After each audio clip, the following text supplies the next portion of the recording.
What's up, everybody? Welcome to IGN's live stream of Kingdoms of Amalur Reckoning. I'm your host, Damon Hatfield. We are joined today by producer on the game, David Luato. Thank you for joining us, David. Hey. And we've got Colin Moriarty here, who's reviewing the game for IGN. Beyond. PlayStation editor extraordinaire. Yes. So we're going to be playing the game live for you for the next couple hours, and then we're going to reveal Colin's early review of the game. Indeed. The game is out next week, yes? On Tuesday? On Tuesday, yes. It's pretty exciting. We've been waiting for this game for a long time. Yeah, I'm excited. I'm excited for everyone to finally read the review, see the video review, and see what the hype's all about. And of course, I'm excited that we have people from EA here that can kind of tell us a little bit more about the game and show us the game and stuff. So Absolutely. So where are we right here? Oh, well, Let's jump into it. Let's get right to it. So this area here is Gorehart, and it's one of the first towns you come to in the game once you kind of go through the initial, cave and tutorial. And we thought we would kind of just start here and then kind of jump off and, of course, solicit questions on Twitter. Of course. This is what people want us to do. And I will, of course, let everyone know that this is based on a save that is based after I beat the game. So you can, in fact, unlike Fallout 3 and some other RPGs, play the game after you beat it, which is cool. So my armor's pretty pimped out. I have a great weapon and stuff like that. So we're going to start jumping around, kind of just show you, I guess, maybe some of the environments and some combat and stuff to begin. Yeah, viewers, if you have any questions, tweet them at IGN with hashtag Amalur. We've already got some questions rolling in, so I don't know if you want to give us any sort of context as to what we're seeing here, and then I'll start throwing some questions your way. Sure. Yeah, I mean, so this is you're basically exploring the westernmost part of the map at this point. And if you actually want to maybe we can bring up the map and show them, you press select or back, depending on the controller you're using, and you can see the map. So we're in that westernmost area in Downtarth right now, and if you kind of scroll to the right or whatever, you can see kind of the scope of the map and how big everything is.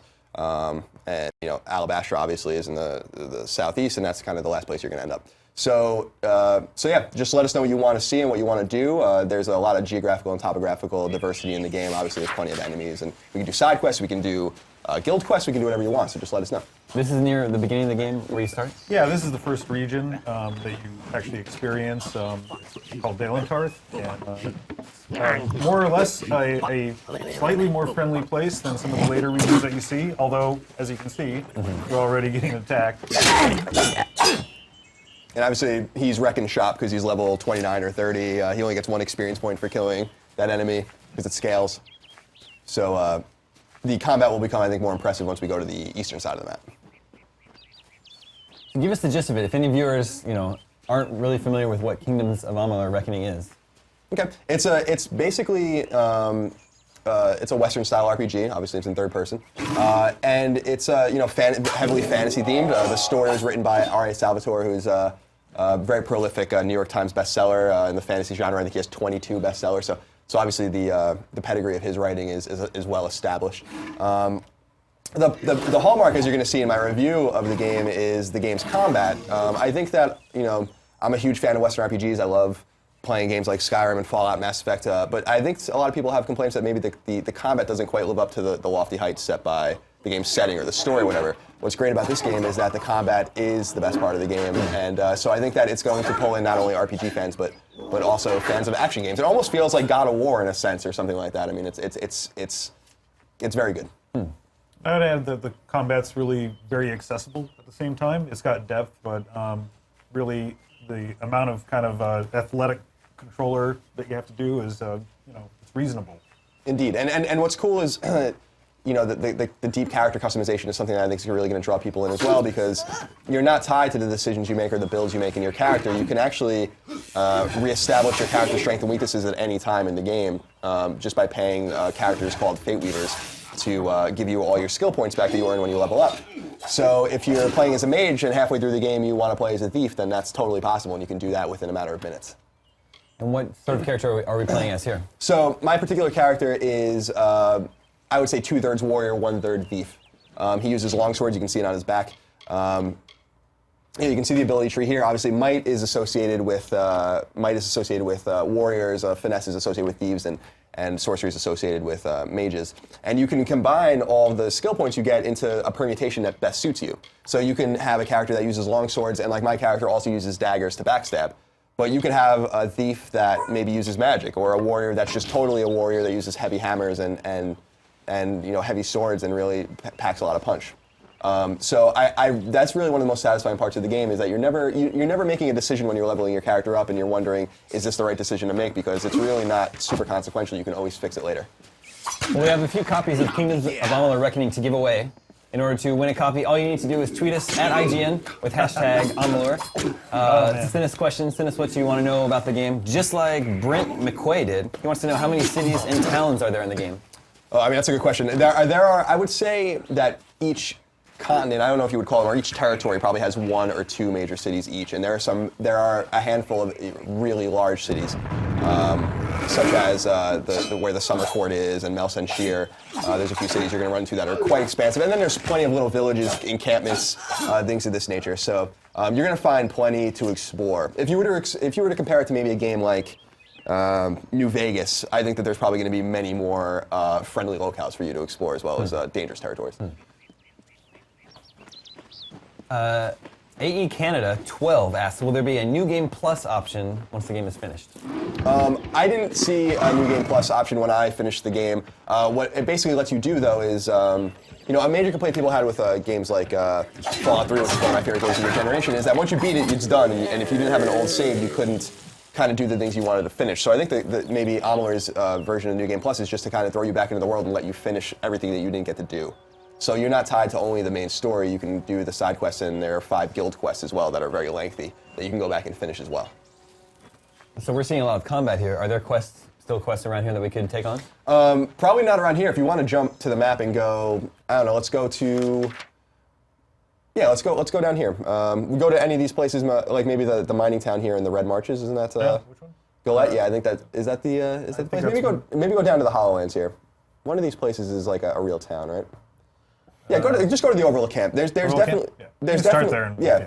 There's definitely, so when you're playing the game, you'll find you can talk to a lot of different people, and a lot of people will have a lot of dialogue and things to say to you. But you could and you will find plenty of people with yellow exclamation points over their heads, and they'll be immediately visible, and you'll be able to tell who they are. And those are the guys that will give you side quests. So what's cool too is that if you actually go back to the map real quick and you press triangle, you can see like.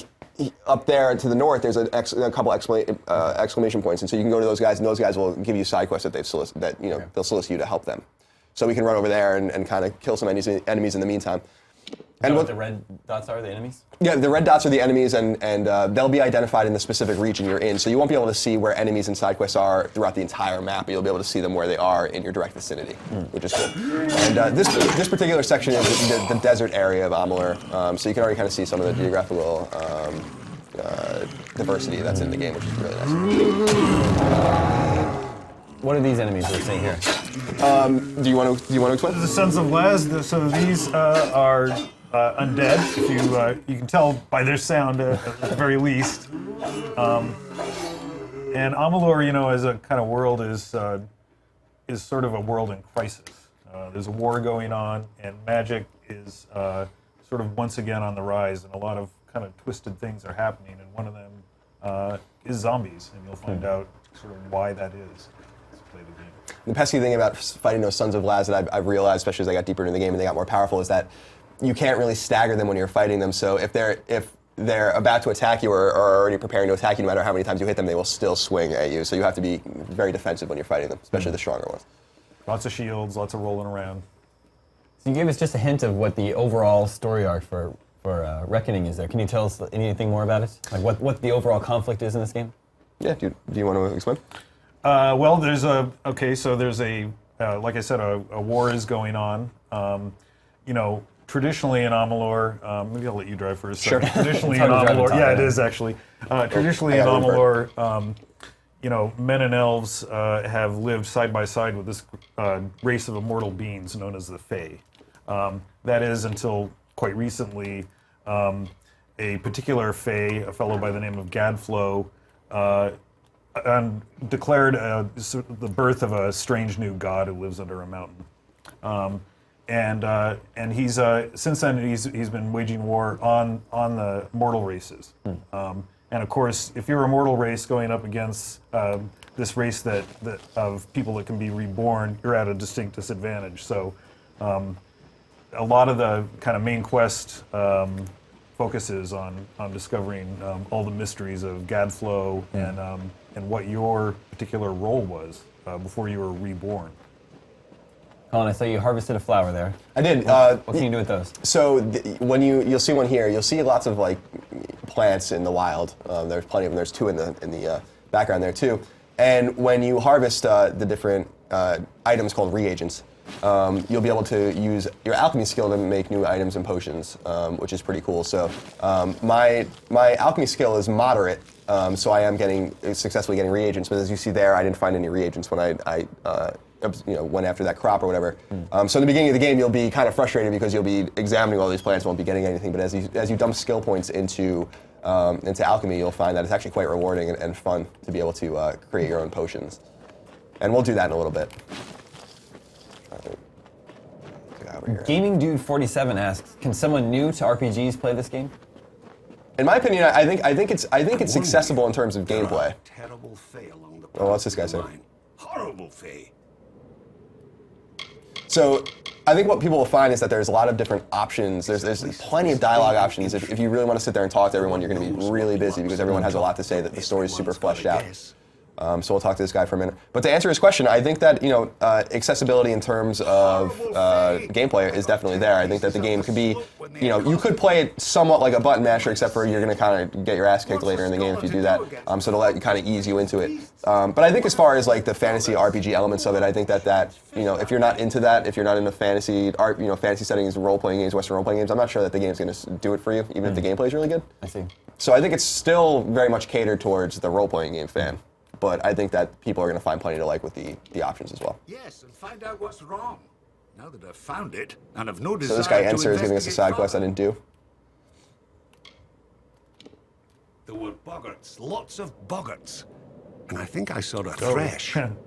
I was rather too busy running to note the particulars. One of the things I really dig about the game too is the voice acting. I think the voice acting is really, really nice. It sounds sincere, and I think it goes, in some games you kind of can sense like, oh, you heard this voice actor do this other character 10 minutes ago or whatever. You don't hear, obviously they're going to have the same voice actors doing different voices, but it's not quite as obvious, and I think that's Not pretty as obvious cool. as it is in Skyrim. Yeah, where Skyrim there's is like 5 people, the same 5 people in every town. Yeah, it's definitely leaps and bounds ahead of that in terms of voice acting. And I think the voice acting is really well executed. And I also really liked it, and I talked to EA about this in 38 in the past. Was I really liked the fact that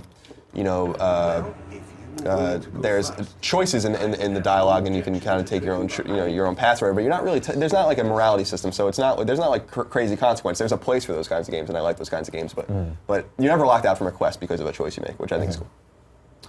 To the Canyon Hill site at the top of the lake. I'm seeing different like dialogue options here. Sometimes they're just in a list, and then there's the circle. Well, what's the difference? So I think in the beginning, like here, you're just kind of soliciting information from him. So you don't really have to talk to him. Where the question mark is really what you needed to know to do the quest. Everything else is kind of, ancillary to the quest or whatever. But you can learn more about the mining operation here, or the caverns nearby, or whatever, if you want to kind of garner more information. But then when he kind of asks you to do something or solicits you for information, then you have choices to make. Yeah, you can decide whether or not to accept it. You can ask him more kind of questions about what it is that he's wants you to do.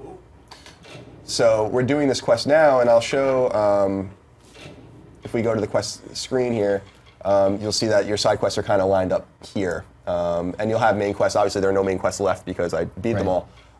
So this quest is selected, and then it kind of shows you where to go. And then if you go to the map, more generally, you can kind of see where you need to be, and it's this circle here. So we're like right on top of it. Viewers, if you have questions about Reckoning, tweet them at IGN with hashtag Amalur, and that automatically enters you to win a copy of the game. We've got one copy for Xbox, 1 for PS3, and 3 Origin codes for PC. So we'll start giving those out soon. Oh man, I gotta change that. Yeah, sorry guys, I'm a weird inverted player. No, I am too. People have religion on this. Yeah, I don't think we're weird at all. I feel totally normal when I play that way. When I always go to press events, I always like playing a shooter or whatever, and then you walk up and watch the next guy get there, and he's like running around looking at the ceiling. Yeah. I'm always screwed when I can't change when the ability to change hasn't been added to the game yet. So that's a cool example, I guess, of the diversity in combat in the game. Even though my guy's a warrior and he has points dumped into thievery, he still has spells at his disposal. And they're not very strong, but they're great to stagger enemies and do some extra damage, especially if an enemy is weak, in that case, to earth attacks. What can you do as a thief in this game? So, the typical stuff, you can pickpocket enemies if you can sneak behind them. You can obviously sneak around and get around enemies. My favorite thing to do, and we'll do it probably in the caverns when we go in there for the side quest, is backstabbing. And my backstabbing ability is ridiculously strong. It's a lot of fun, and it's a way to kind of sneak around stronger enemies and deal massive damage. So you can have the best of all worlds, which I think is super satisfying.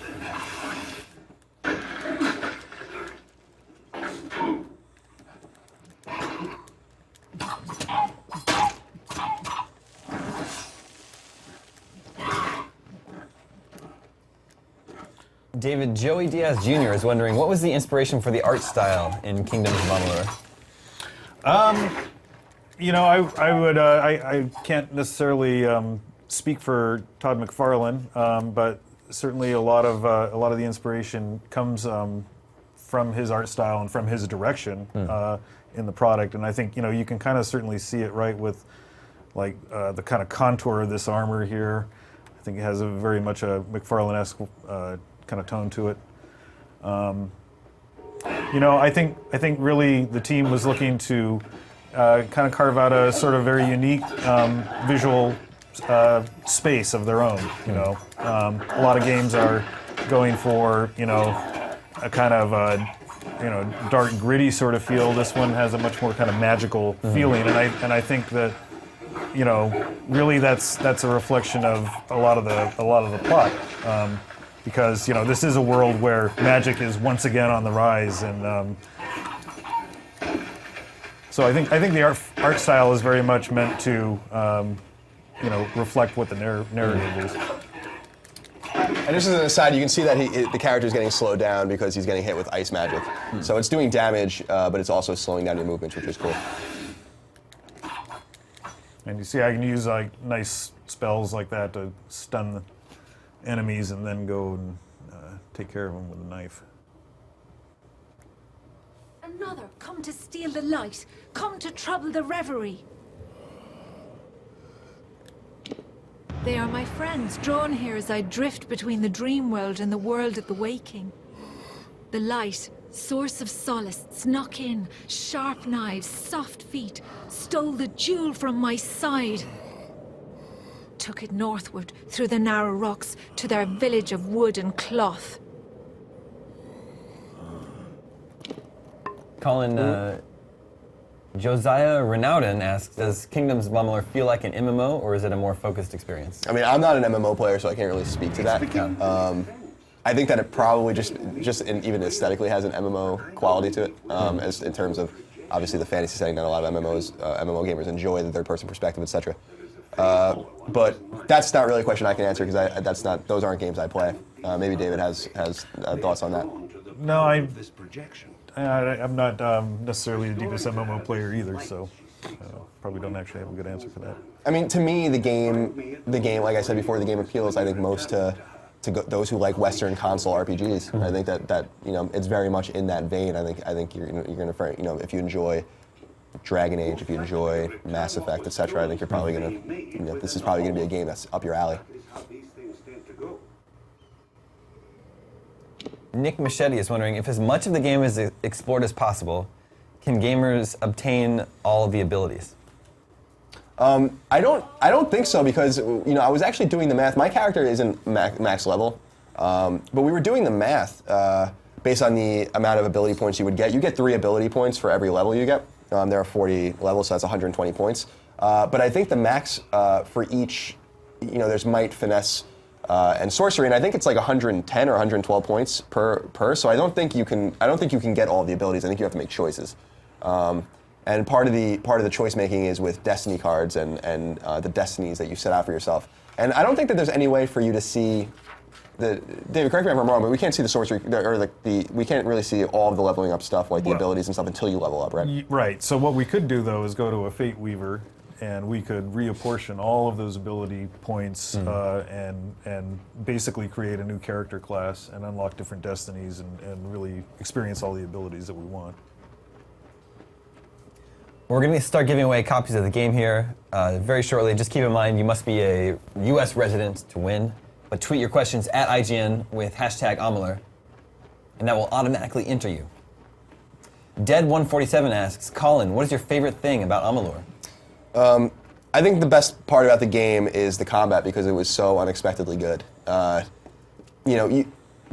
think we've kind of become accustomed as RPG fans to have, kind of different or unique role-playing experiences in terms of combat, and sometimes we forgive some shortcomings in combat in great games because the game itself is so good. So, example I use in the written review that will go up in a couple hours is, in a game like Fallout 3 in New Vegas, you have VATS, which is really just an excuse for probably some clumsy combat. And we kind of forgive it because the game is so good. I also think VATS is fun to use. It is fun. It is fun to use, but I think that, and it totally fits within that post-apocalyptic but futuristic setting that Fallout's all about. But you can't really play the game like a shooter. You can't really play the game like a hack and slash or an action game because it's just really not possible mechanically. But we forgive that because Fallout 3 and Fallout New Vegas were just so good and the world was so fun to explore and there were so many great things to do. The cool thing about Amalur, I think, is that the world is fun to explore and there are fun things to do, of course, but that the combat's fun too. So it's very action-oriented. It's almost arcadey in a sense. So I think that the strongest part of the game, I think, is really that action-oriented combat that you really don't find in a lot of games like this, if any.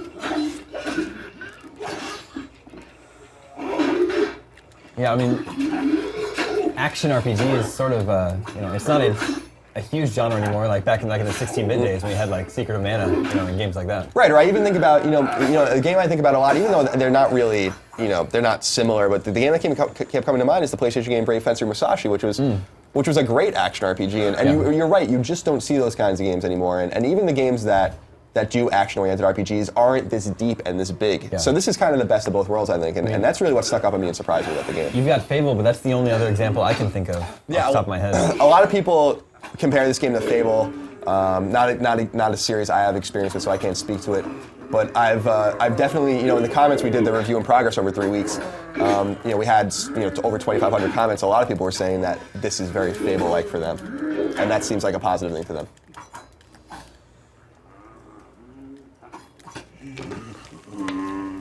C. Nidham is wondering how interesting are the side quests compared to other games?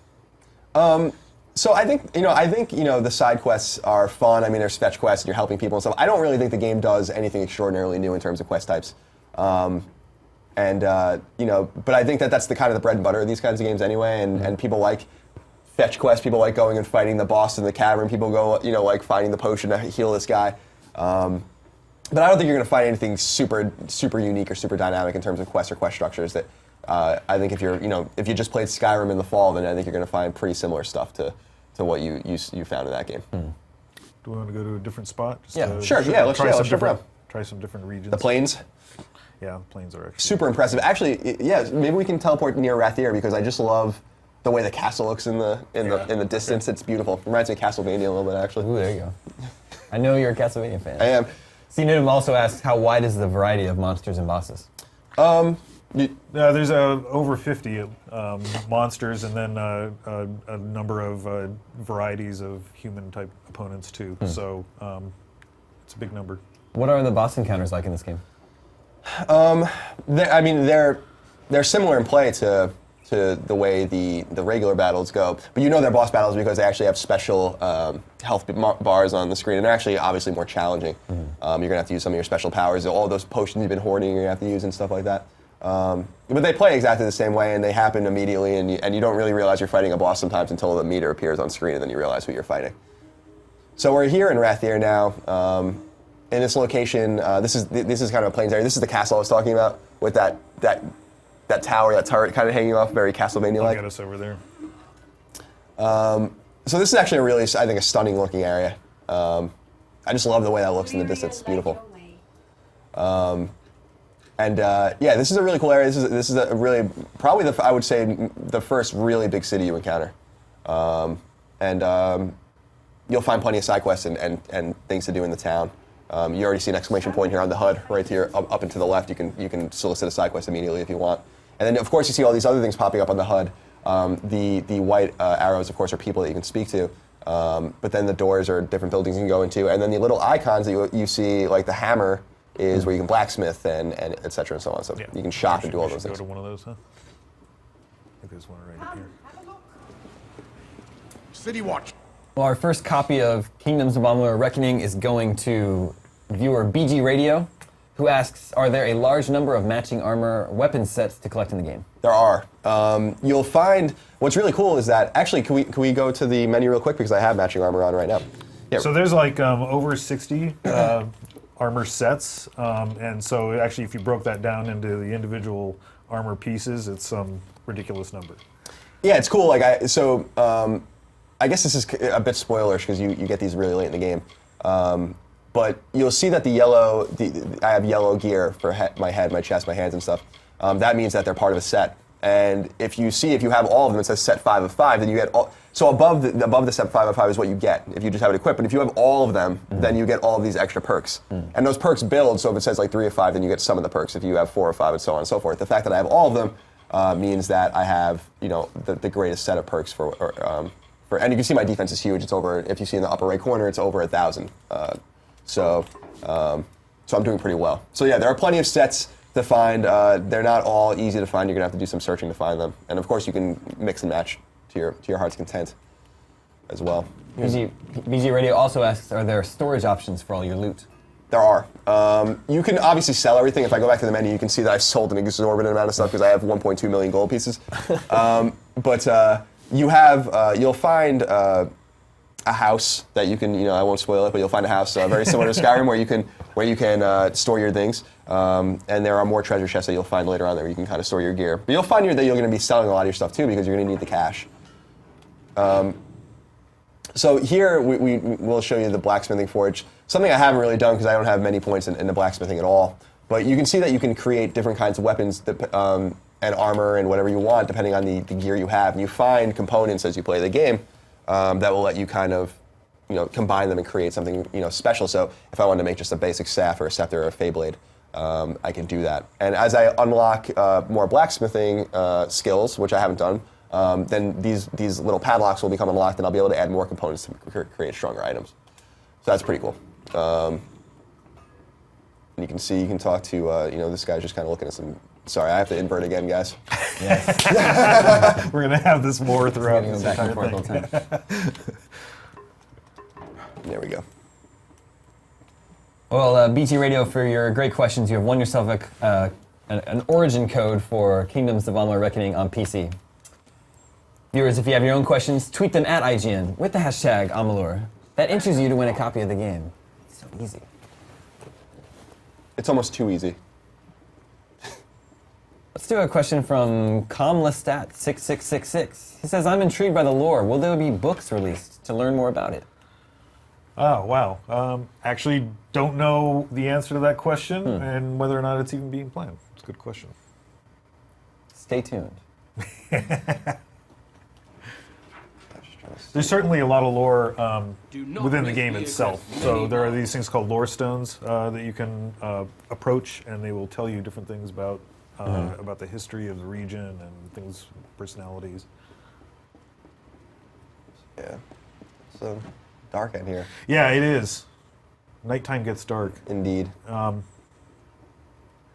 Maybe Should we wait? head back out to the plains? Yeah. I don't think we just want to wait. Well, I mean, we can do the in-game wait, right? Oh, yeah, we could do.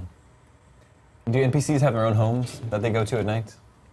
Oh, like routines like they do in Skyrim? Yeah. I didn't notice, I mean, people go and they sleep in their beds and stuff like that, but I didn't notice anything like too hardcore about They have their schedules for sure.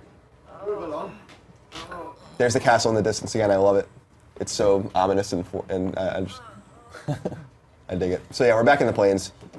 This is probably my favorite part of the game, section of the game actually. I think it's stunning. And there's some cool enemies around here as well. Yeah, there's a lot of things roaming around the plains of Erythel. So I can backstab this wolf. Yeah. You got to be good to sneak up on a wolf. He had it coming. Let's see if it works. He's walking, so I don't know if it's Oh, he never even saw it. just demolish him. There's some That was very cool. elaborate stealth kills too. Maybe if we find some Jotun or some other creatures wandering around here that are bigger, some of those stealth kills are very nice scripted payoffs for what you're doing. I like that your weapons show up on your character that you have equipped. Yeah, it's cool. Nice. Oh wait, there's a big guy over here, and he's got his back turned conveniently. Oh, Oh yeah, only all these. Oh man, you are good. Whoa. There you are. Man, that's Just brutalizing her, and no one else realizes. Yeah, you I'm put a so lot of silent. points into this, didn't you? Yeah, I did. He sees Oh, me. no, you got you. The John. Oh. I can try to run away and see if I can. Yeah, you might. Yeah, maybe try There's two of that. them. Oh God. Oh. Everyone sees me. Run away! If you had just a little bit more reckoning points, then you could unleash that. Oh yeah, we can try. Actually, if I If kill you some kill one of these yeah. guys, you'll probably get enough threads of fate, and then you can do it. It's a good thing to show people. What happens when you die in this game? You restart from the last save. Can you save at any point? Yep. You can save at any point, and what's cool too is obviously the game auto saves often and unexpectedly. So if you make mistakes, you're not necessarily super tethered to them.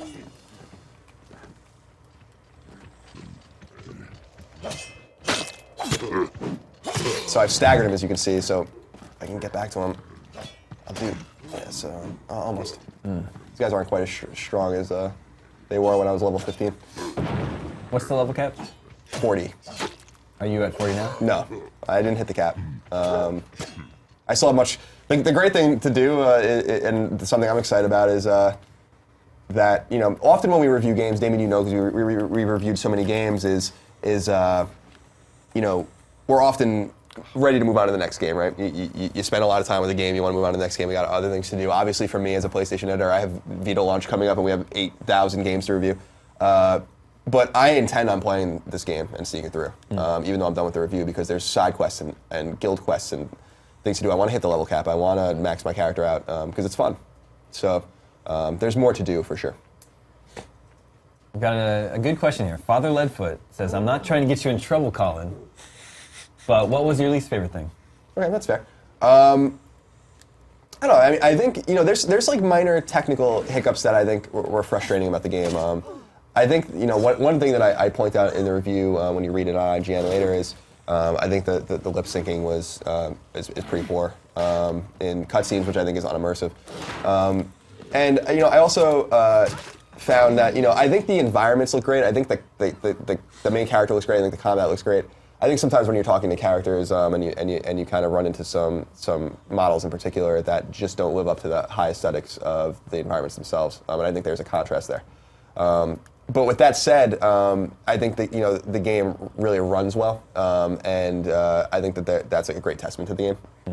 The game's huge, but the load times are quick on PlayStation. I haven't played the game on to be fair, I haven't played the game on Xbox or PC yet, so I don't know. I'm speaking only about the PlayStation version of the game. But the game runs great. The load times are great, with the exception of some texture pop in occasionally, some frame rate stutters during heated combat. I think that the game runs extraordinarily well, and I think that kind of makes up, I guess, for some of the aesthetical problems I have. You mentioned your review. That will be unveiled in just about 90 minutes. At the Indeed. end of this live stream, we'll be unveiling Colin's review. Yep, we'll have the video review ready to go, and then a few minutes after I get back downstairs into my desk, I will publish the written review, so you'll be able to read that as well if you'd like. Viewers, if you have questions about Reckoning, tweet them at IGN with the hashtag Amalur. Just like Scott Woolley did, can you show or talk about the crafting? Sure, we can. Yeah, I mean, we showed you a little bit about blacksmithing. I'm just not able to do anything exciting because I don't have points dumped into it, but we could do alchemy. I'm looking for a place where we might do that. If we go to, what is this town down into the left? Yeah, it's there's one that has a bunch of them, right? If you go over. go over to the right, because that's where your house is, like in Webwood. That's the town in the center. Right. Yeah, go there, because that's where your stash is, and you can just do everything there. We can do gemstones there too, in fact. Let's do it all. Let's just do everything. Let's just live. You gotta live, man. Of course, if you tuned into the Final Fantasy 13-2 live stream last week, then you'll understand where that joke comes from. Where you just gotta live. So, this is Gossamer End, and you'll be able to, I won't tell you how, and I won't tell you, how it happens, but this is a place you'll be able to call your own. So this is You're intriguing me. You're hinting about this. This sounds like it's a cool part of the game. I want to find this out for myself, I guess. This is an alchemy lab, and you'll find these all over the place. But I like coming back to this particular spot because this is your house. This is where you can actually. We were talking about, someone asked earlier, stashes. This is my stash. This is where I have a bunch of my stuff. And so, you're in your house. You can actually go upstairs and sleep and rest. Can you get a haircut? Is that what the scissors are there? You actually, it's funny you say that because you can. You can basically recustomize your character at a mirror, which I think is upstairs, so we can do that in a second. But this is an alchemy workshop, and I have more points dumped into alchemy. So on the right, you can see my reagent bag, and that's all of the stuff I've collected, all of the plants I've been looting. And I'm surprised anything grows anywhere in Amalur anymore because I've basically taken it all.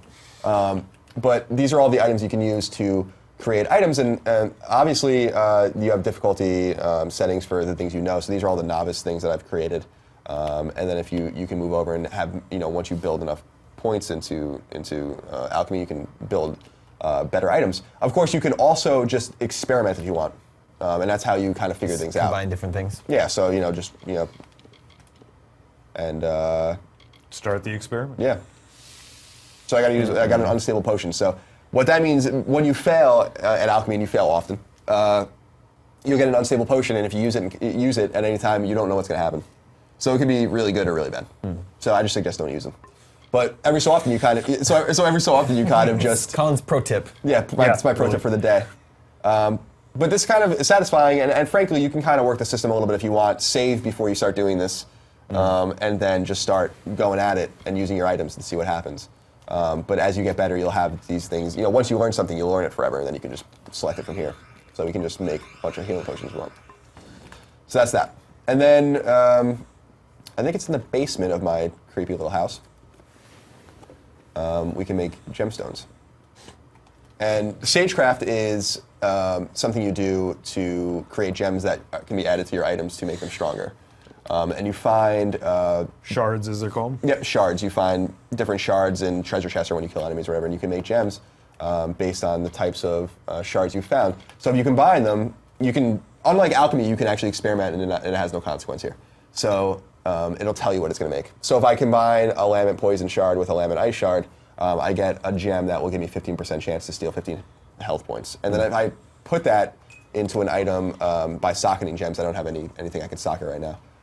Then that will add that permanently to the gear, which is cool. So it's a nice way to customize everything. And the thing I like to do, another pro tip, is if you go to utility gems, you can create things that will, and I'm not sure I have the necessary things to do it, but you can create regen shards that are like my favorite kinds of shards. So you can have like +1 or +2 regen to health, so that basically you never need to use potions. Nice. Lilo124 asks, is the world map open from the beginning?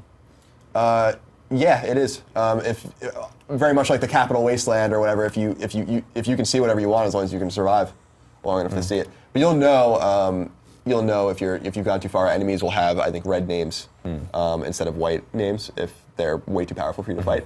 The thing is there's a trophy or an achievement if you can kill an enemy that I think is 4 levels above you. So it might be worth exploring for some of those trophy hunters out there. Are there any methods of transportation? No, there's like no mounts or anything like that. But as you've seen, once you've discovered a location, you can go there automatically and instantaneously. But there's no like mounts or anything like that you can use.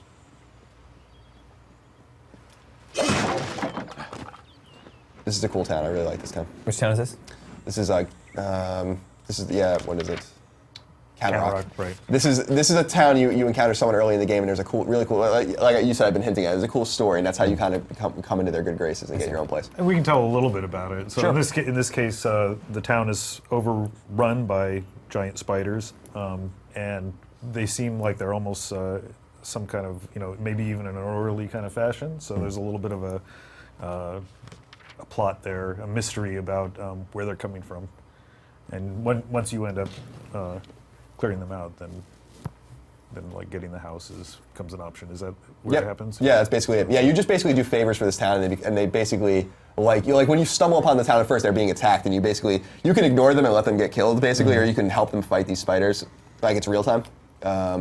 And if you just continue to do things for them in their good graces, and they become great fans of yours, which is cool. But it's kind of cool because when you first come across that place, it's full of spiders and webs, and it's quite creepy. There's a red X on your mini-map. Oh, I set down a waypoint there. That's the waypoint, okay. Yeah, you can take it back off. Okay. One of those. Waypoints. So now we're kind of in the northeast area of the map, and this is somewhat late in the area, so we won't do any like story-related stuff here. But this is another cool. This is kind of to show more of the geographical diversity of the map, which I think is really fun. This is kind of like a swampy, heavily wooded area that I think contrasts sharply with the early, like more ancient type forest that you encounter early in the game. These are Niskaru hunters. These guys are pains in the ass, especially early in the game. You get better at fighting them later on, but you'll encounter them early, and they'll give you a lot of trouble. They cause a lot of bleeding damage, so they're particularly nasty. So I can do one of my fun. So I like staggering guys with the sword, and then you can try to juggle them by switching your weapons around on enemies. So sometimes Niskaru are a little difficult to do it too, I guess. But you can, I hit triangle a few times to do the dagger, and then you can use your sword with the square button and lift them in the air and then juggle them, which is cool. And even though the controls are fairly accessible and simple, there's a lot of variety and depth that comes out of that. So Colin can use like delays, for instance, or charge, depending on what the particular weapon is and how you've adjusted your abilities. But you get lots of things where you're going to attack out of a block or out of a roll, do counters with your shield. There's quite a bit of fun stuff to do. And you've got different attacks mapped to the face buttons of the controller. Indeed. So these are like different abilities and spells. So like if you hold down R1 and then press triangle, you can use this button. If you keep pressing triangle, then it keeps going.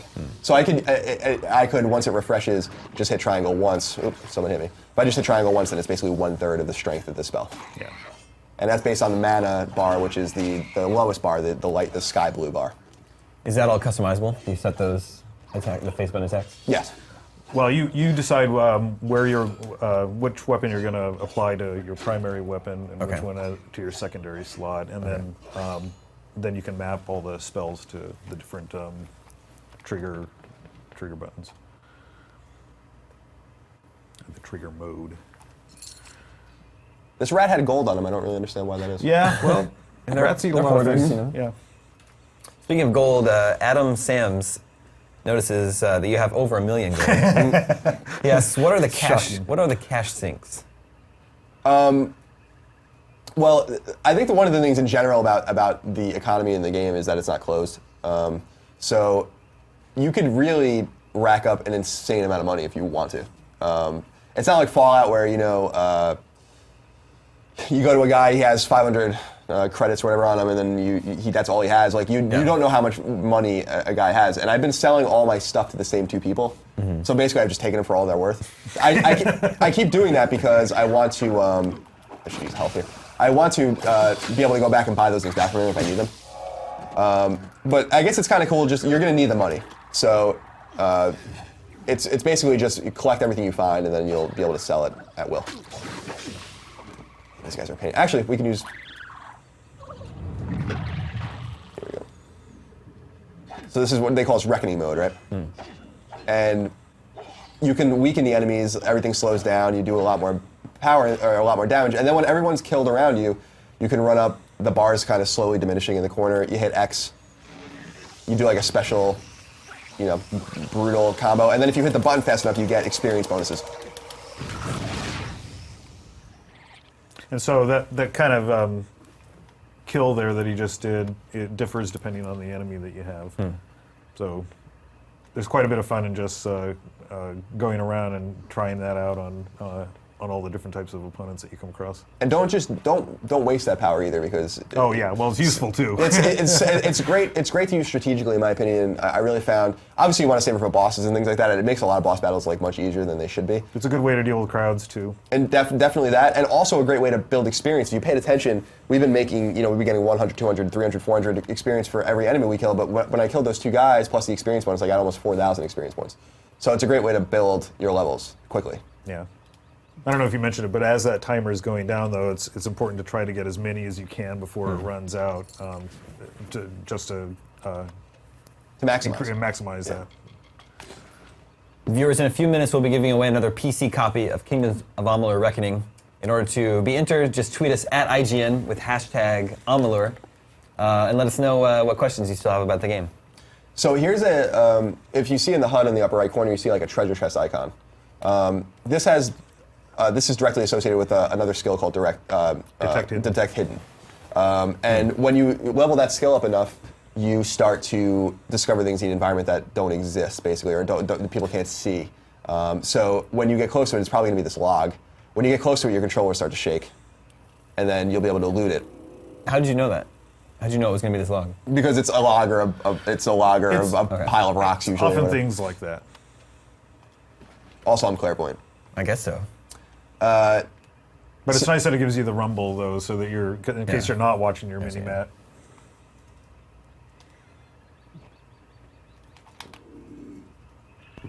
Hakuman001 asks, are bows worth leveling?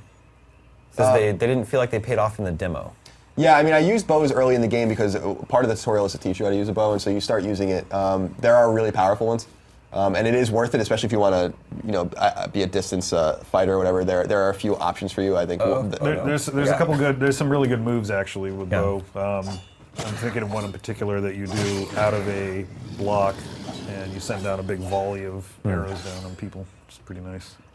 But it's something that, I did make, you don't have to make any choices in the game that you're tied to, like I said, but I did make choices to kind of go, bows are associated with thieves, and I do have thief skills, but I put all my skill points really into daggers for backstabbing or whatever. But you could definitely, I think, be satisfied with, using a bow from a distance. And the other option for distance fighting is chakrams, which are great for mages, which is also another weapon I didn't really explore too thoroughly.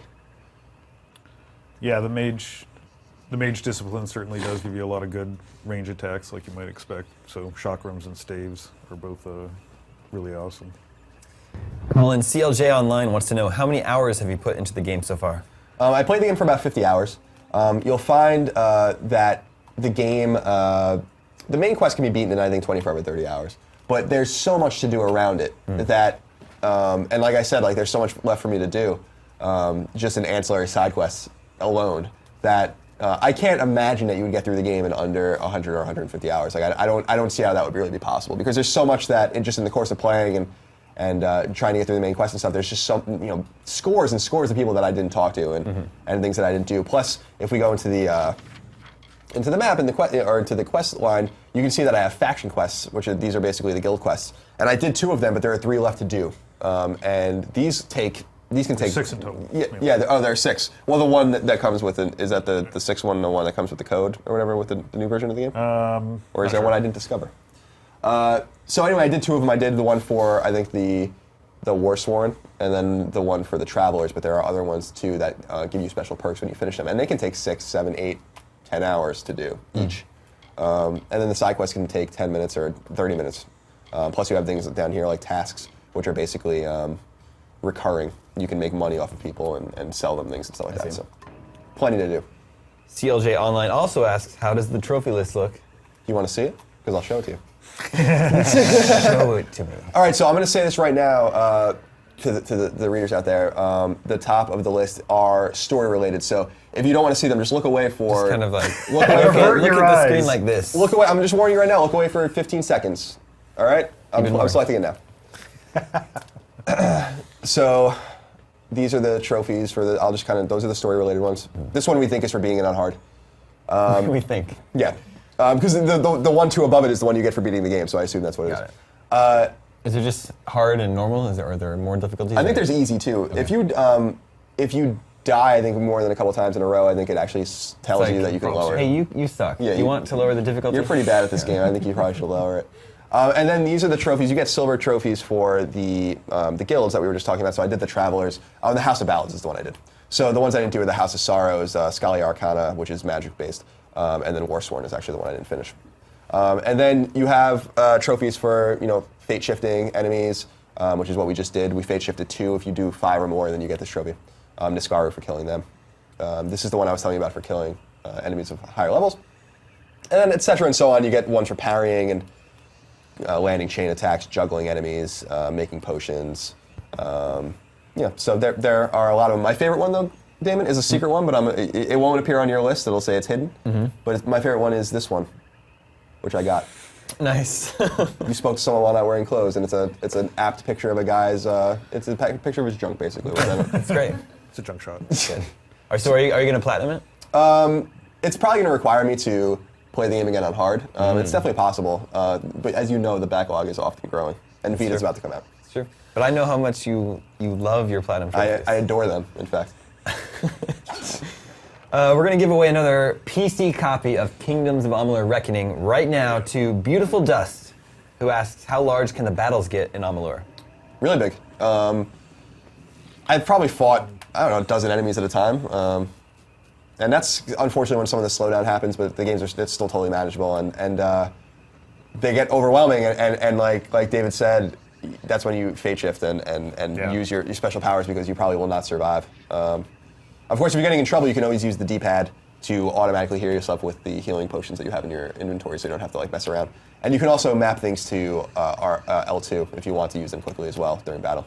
But those battles get pretty heated, but generally you're fighting 1, 2, 3, 4, 5 enemies at a time. They come in groups, and you can see them together on the HUD.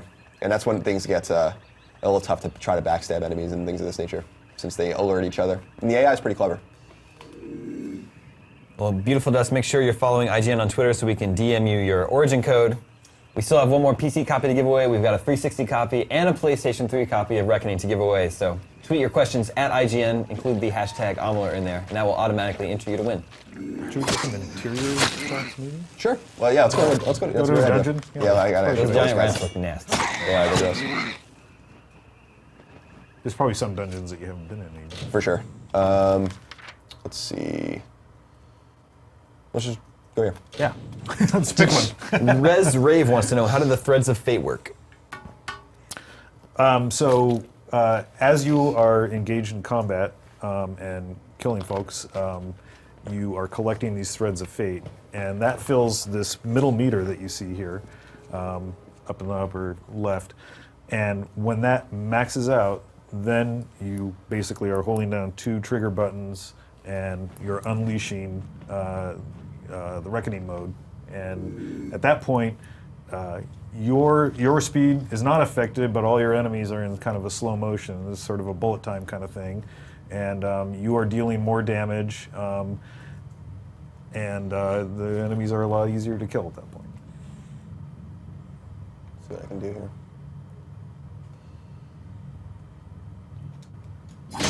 Nice. Yeah, I love dumping points into sneaking. It's fun. Should be able to get this guy. Oh, that guy's gonna see me. So you see the threads of fate there. Probably can see, maybe, you might be too high level that it's not adding to each one of these dudes.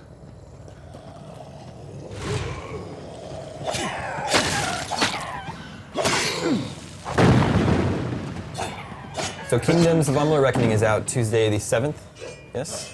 Yeah. J. Lloyd L. wants to know, will there be DLC or expansions coming later this year? Can't speak to it. Stay tuned. Stay tuned.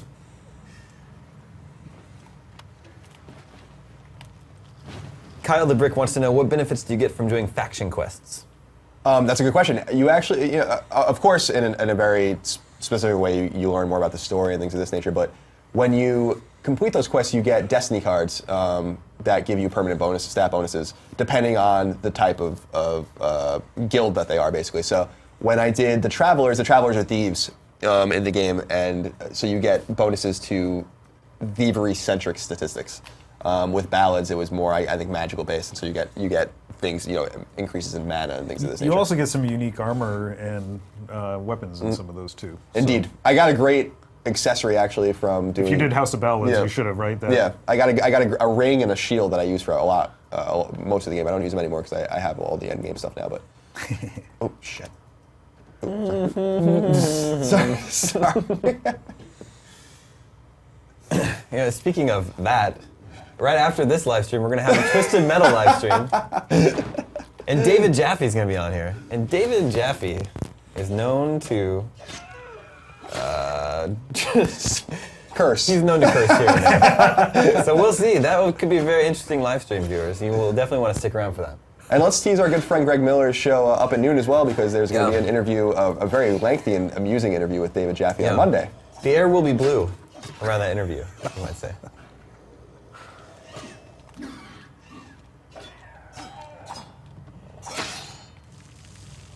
Ghost6986 wonders, are there any drawbacks to using heavy armor?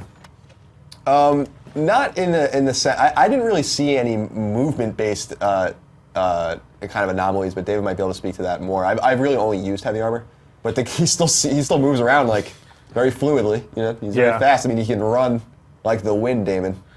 So I don't think that. I think it's basically. Yeah, I mean, we wouldn't really want to create a sort of negative feedback loop where, for a game where action combat is such a primary kind of element that we sort of tie your hands too much. Does it affect sneaking?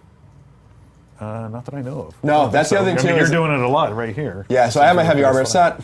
People are, I think, in Skyrim mode with that, which is acceptable, but don't overthink it. Yeah. So you should use heavy armor then.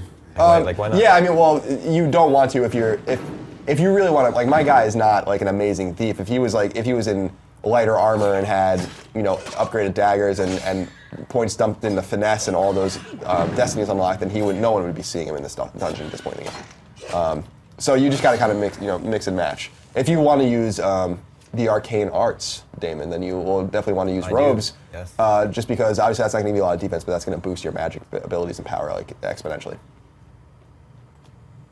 I think we might have cleared this dungeon out. Small little dungeon. Yeah. Technot wants to know, do the enemies have some type of difficulty scaling in areas you've already visited? I wrote about this in the review in progress. It seems like they do. Things definitely scale in terms of the experience and the loot you get from enemies. If you're just beating up on dudes that you fought a few hours into the game and you're 50 hours into the game, you're going to get 1 experience point and probably no loot. But enemies do seem to scale. For instance, you'll definitely run into enemy types that are weaker in some areas than they are in other areas, or stronger in some areas than they are in other areas, even though they're the same. But it's not like, I wouldn't say it's like, for all my old JRPG nerd friends out there, I wouldn't say it's like Loon or Silver Star Story or something where the enemies literally level up with you. Dropping some classics right there. Super A187 asks, are there any weapons that combine elemental attacks, maybe fire and ice together? I didn't see any that combine them together, but there are a lot of weapons that definitely. You weren't exploring a lot of sorcery, but a lot of staves, obviously, scepters, chakrams, and in fact, swords and daggers too, and everything. There are versions of things that you do: lightning, cold, fire. And of course, you want to be careful with that kind of stuff because you'll find out enemies have their own strengths and weaknesses, and so you might come in an area like this. These guys are water-based, so they're probably weak to lightning. So if you have, and these, by the way, another Castlevania reference remind me of Fishmen from Castlevania. I want to see how many more Castlevania references you can Let's make. just do a Castlevania reference every 2 seconds. I'm just gonna murder this guy. Yeah, do it. He survived it. Ah. Come at me, bro. These guys are actually kind of bad. They barf up their own little spawn. So those things that he was just fighting, actually that's what she's hurling out here, are little egg sacs with those. And there she is. So it becomes sort of a critical choice here, Are you gonna you're probably well advised to kill her because she'll just keep doing They're it. born with a weapon in hand, man. I know, that's crazy. That's genetics. Yeah. And I don't think you get experience In a for world killing of these guys either. Once she spawns them. Because you don't. Okay. Because I remember I trying. actually hadn't noticed. I remember sitting here, like the RPG nerd I am, and trying to let her spawn as many of them as possible. And then I was like, this is a great place to farm. And then I realized I wasn't getting experience. So they thought of that at 38. They're too smart for me. Well, we are an hour into our Kingdoms of Amalur Reckoning live stream. If you have any questions, remember to tweet them at IGN with hashtag Amalur. That enters you to win a copy of the game. And in an hour, Colin will be unveiling his early review of the game. We were talking about charge attacks before. I have. I can't get Oh them yeah, off. you gotta. Those guys with the spears are really nasty They're running away. for a charge attack. That's probably the right idea, guys. I'm coming at you. They were very aggressive, and now they don't want any part of me anymore. Now that, yeah. Well, they saw what kind of armor you're wearing. You're running up on it. Figured. There we go.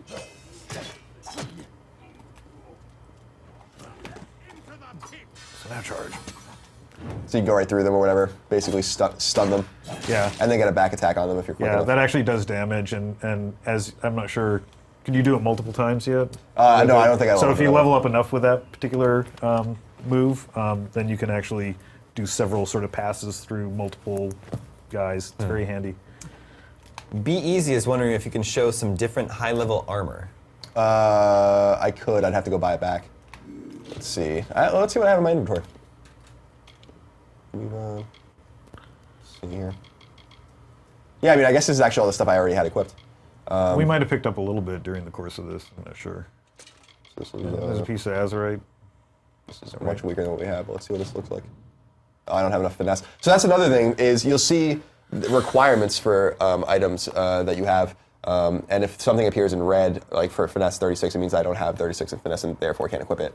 So it's useless to me. So how does finesse work in the game? Finesse is basically... One of the 3 disciplines? Yeah, it's thievery based. So you go here, and you can see like the things I have in finesse, but I only have 28 points dumped into finesse. You get 3 points every time you level up, so you can dump them. And I've been dumping them, as you can see, somewhat a little more than 3 to 1. So you can also see somebody was asking about the bow kind of leveling right there, going straight up that tree. Yep, so here's like the longbow, and obviously if you go down, it says next level, it'll give you +2 physical bow damage. And you start unlocking these different abilities off it. then you go up. I just haven't dumped anything into them. You have things with Fate Blades too, which is something I don't really use. But then you have We can special arm them, abilities. though. Huh? Oh, sorry. Go ahead. No, please. Oh, I was just going to say we could arm them and just show what they look like. Sure. I'm just gonna go buy. I'm gonna go to a store and just buy a bunch of stuff I sold. You've got $1 million gold. I'm gonna go to the store I'm gonna spoil it and just go to this place I always go to sell my things. Colin, when I play the game, I think I might reverse the way you distributed finesse and might points. So you'd be like thief warrior instead of warrior thief. Yeah, I like that. It's cool. I mean, and you know, Dan. I mean, that's what's so fun about it is you're not locked into it. You know, like you just pay a Fate Weaver. We'll do that before this is over. Pay a Fate Weaver and just have all our points removed. That's cool. And then you can try again. There's a question here. This is K Tweet Hayes. Can you play as a female character? You can. Yeah, male and female. And there's 4 different races. 2 of them are human, 2 of them are elves. So a little bit of variety there. Does it change the story at all? It does not change the story as far as I know. So let's see. This is all the stuff he has selling new, but he probably has 8 million things that I've sold to him. So let's see.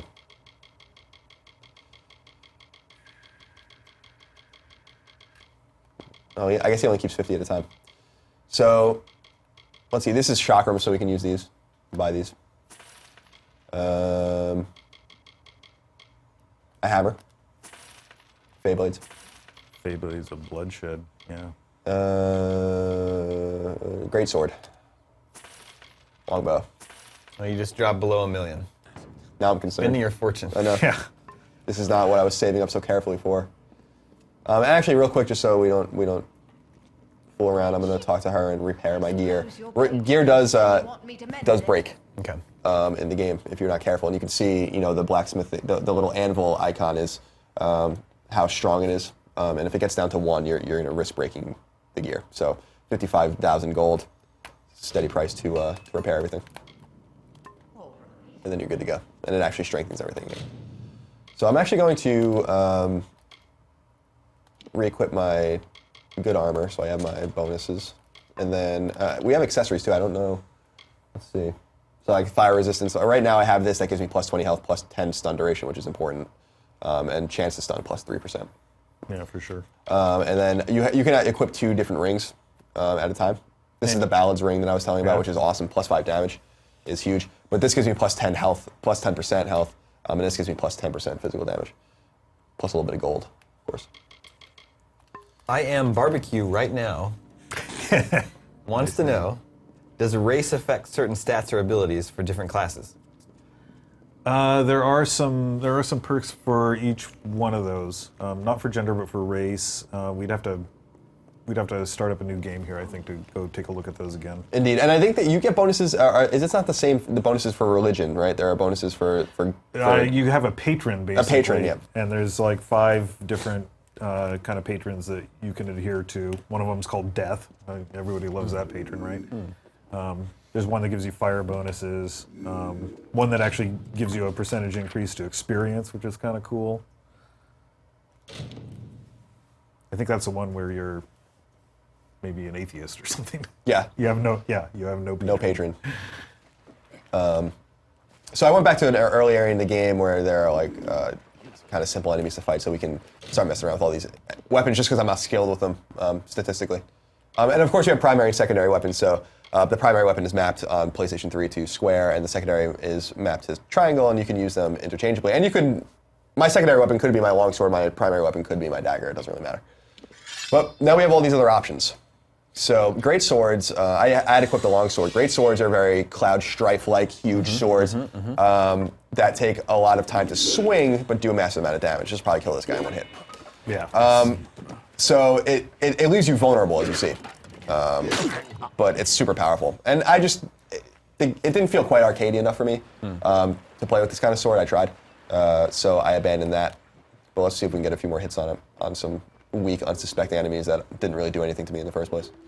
Often you find yourself making some choices like you want one, really fast, light damage kind of weapon on, say, on square, and then, something that's heavier hitting on triangle, or maybe something that has better range, like a bow or a staff. Okay, so that's that. If we go back in and we want to, use a hammer, let's see what we got here. Let's do this one. Hammers are slow. They're a little quicker than the great sword. They do massive bludgeoning damage, obviously. Let's see. No, is that a friendly? No, that's not. You can sneak up and. No, I'm just gonna backstab him because I can't get it out. Actually, let's see if I can pickpocket him. He has nothing. He has nothing to steal. Well, then he definitely dies. To be fair, David, either way, he was gonna die. Yeah. He died broke and penniless. I like one really fun thing to do is you can. I like to go only humanoid enemies have anything to steal. So you go behind them and steal from them, and then they kind of do this animation where like they might feel you in their pockets or whatever, and they're kind of like looking around like themselves and like feeling themselves up, and then you stab them in the back. So they die broke and confused. Bubrub09 asks, when you clear an area of enemies, do they respawn over time? Yes, they do. So this isn't like I know that there was a major complaint with Dragon Age, for instance, and that was one of my major complaints with the game, which was that there was no way to grind. It wasn't very satisfying. There was no place to explore. Once the place was cleared out, it was basically done. That's not the case in this game. They do respawn. Might be a little less realistic, but I think that's what players want. There's a lot of random monsters. Sure. I killed all this woman's friends, and she doesn't even know. Well, soon she won't. Never will know. Yeah. All right, so let's see if she. See. What? I thought I had. Don't worry about it. Where's my sword? Oh! Man, you're hardcore. Ewan Porter asks, are there more professions besides alchemy or blacksmithing? Yeah, well, we showed you Sagecraft. Let me think here. I know, I am too. I think that's it. Sagecraft, alchemy, blacksmithing, I think is it, as far as I remember.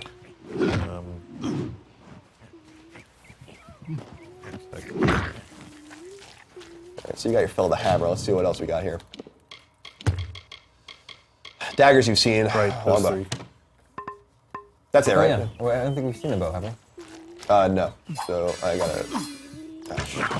So there's a little reticle will appear on the screen when you aim, which is cool, and you can charge your bow attacks too. And you'll learn that very early in the game. The game will teach you how to use a bow like almost immediately, because it's quite satisfying. And it assists you quite a bit. It's not like you have to actually put the cursor right on. It's going to give you a little bit of help. It's funny that you mention that, because some people in the review in progress had complaints about when they were playing the demo that you couldn't select your enemies, but the game is actually quite forgiving in selecting what enemy it thinks you want to attack anyway if they're in a group. And you can kind of nudge and kind of massage the camera a little bit to go to where you want it to go. If you're as opposed to having to select enemies manually, you can kind of just like nudge the camera over a little bit and it will select the enemy you want.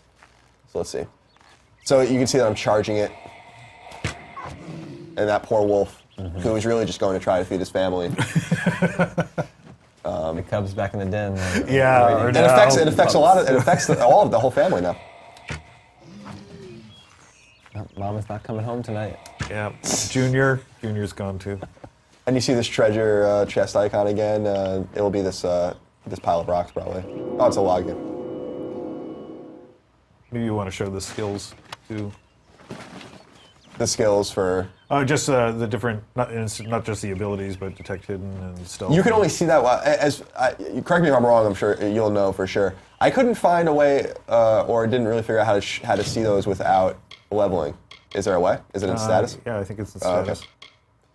Is it skills? Skills. Oh yeah, There okay, we are. There we are. So we talked about skill points, and you get those in might, finesse, and sorcery, and you get 3 of those when you level up. But these you get to, in addition, every time you level up, you get You get to place one of these. one more. So I have my stealth all the way maxed out, and as you see, you get little like increased perks, and you see like there's like a special little writing over the block or whatever when there's like something kind of special about it, as opposed to just giving you another level. So you see that like on this one, it's minus 20% sight range, and increases the duration I can be hidden. So you were right, I dumped all my points into stealth, and that's why I'm sneaking around. Well, I approve of the fact that you did detect hidden too, because that's actually pretty useful if you want to. That's actually also why you amassed a lot of gold too. Is Yeah. that you're actually finding a lot of gold in hidden places. That's true. When you find gold drops and you have detect hidden increased, then you actually find more gold occasionally. And it's also useful for traps and things like that too.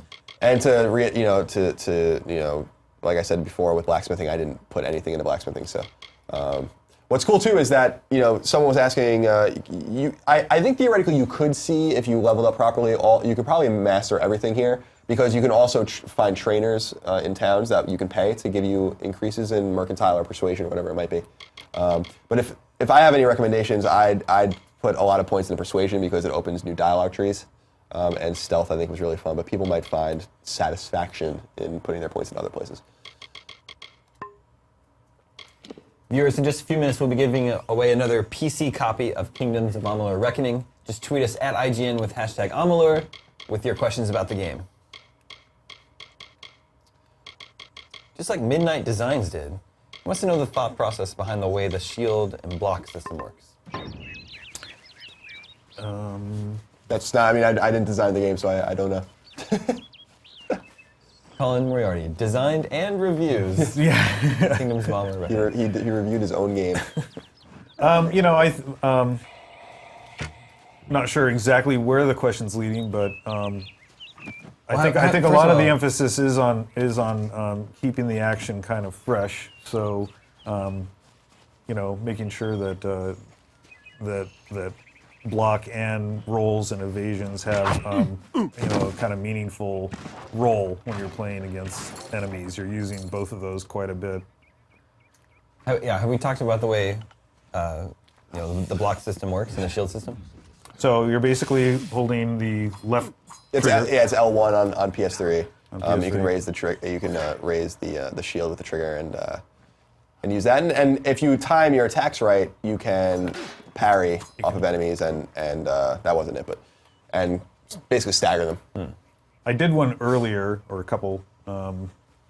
You'll see the stagger actually happen. What other we used almost all the weapons. I think that there's Beyblades. And then with shields and rolls, there's also some attacks that can be associated with those controls. So it has a dual function, not just sometimes it's offensive, not just defensive. Find more enemies. Everyone's scared of me, and I don't blame them. Well, our final PC copy of Kingdoms of Amalur Reckoning is going to Durfee, who asks, are you going to be finding most of your gear in loot, or do you purchase most of it? I didn't purchase anything the entire. To be perfectly honest with you, in That's terms why you of. have so much money? Well, you need the money for other reasons. You need the money to repair your goods. You're going to need the money to buy potions and items. You're going to need the money to pay trainers. But everything I use in the game, I found. And I feel like that's generally the way I play in most WRPGs. But other people might find different ways of playing. But there are definitely, as you saw, there are definitely plenty of powerful items at Shield Ring that I didn't buy. And of course, you can see if you go into the inventory, like the color-coded nature of the items means how rare they are. Green is, I think, moderately rare. I think blue is more rare. The yellow, obviously, like I showed white's before. totally common. Yeah, white is common. And by the way, the red hand print there signifies that I stole that. and you won't be able to. The one cool thing about, because we talked about this open economy in the game and how you can basically run up gold by finding items, is that not all, most, if not virtually all merchants will not buy stolen goods. So you'll have to destroy them to make money, or you have to find people that buy stolen goods, which I did find one person that did that. Nice. These people are praying. Not anymore. Woodland creatures. I'm killing them They while they're found a praying. little shrine. Well, Durfee, we will DM your origin code to you. And viewers, we still have a 360 copy and a PS3 copy to give away. Oh, here's a lore stone that I didn't find. So we were talking about lore stones before. You'll find these all over the place. There's a million of them. Not literally a million of them, but there's a lot. There's a lot of them. And each territory has them. And when you find one, they'll be glowing, and you just walk up to it, and you select it, and then it gives you a little bit of experience, and it'll give you more if you find it earlier, obviously, and then give you a statistical bonus and tell you a little story, which you can hear now. Yeah, I could tell someone, but that's just Which is kinda asking for praise. One thing I was disappointed about as a trophy fan, Damon, was there are all these lore stones to find. You only get a bronze trophy for finding them all. That's rough. Come on. That's really rough. Colin Shizomo wants to know, what do you think about the replayability? Would you play through again as a different character? Yeah, I think there is. I think there is inherent replay value in any game like this, and I think Reckoning is no different.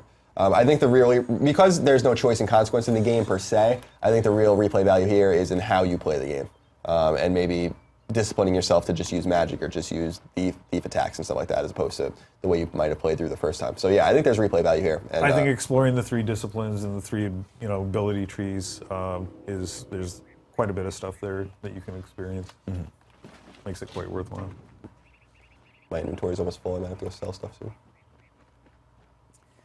Colin Leo wants to know, how is the rolling and dodging system in Amalur?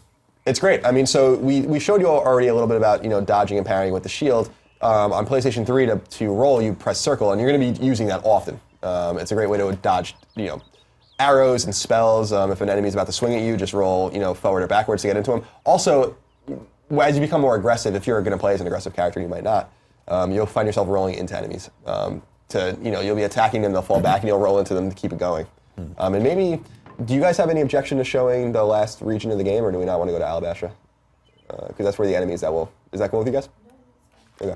So we'll go to. I'm not going to show you any story-related stuff at all, obviously, but Alabasha is the last place in the game you go, and this is where the most powerful enemies are. So maybe we can see some enemies that absolutely murder, including the spellcasting enemies are the worst. These guys are tough. Let's see where we are. Colin Rio Ken G3 wants to know what you think about the camera. I think the camera's great. You control the camera as you do with many games like this with the right stick, and it works well. And I actually should probably equip quickly weapons that actually work for me. Let's see, what sword did I have on? Was it this one? Yeah, it was.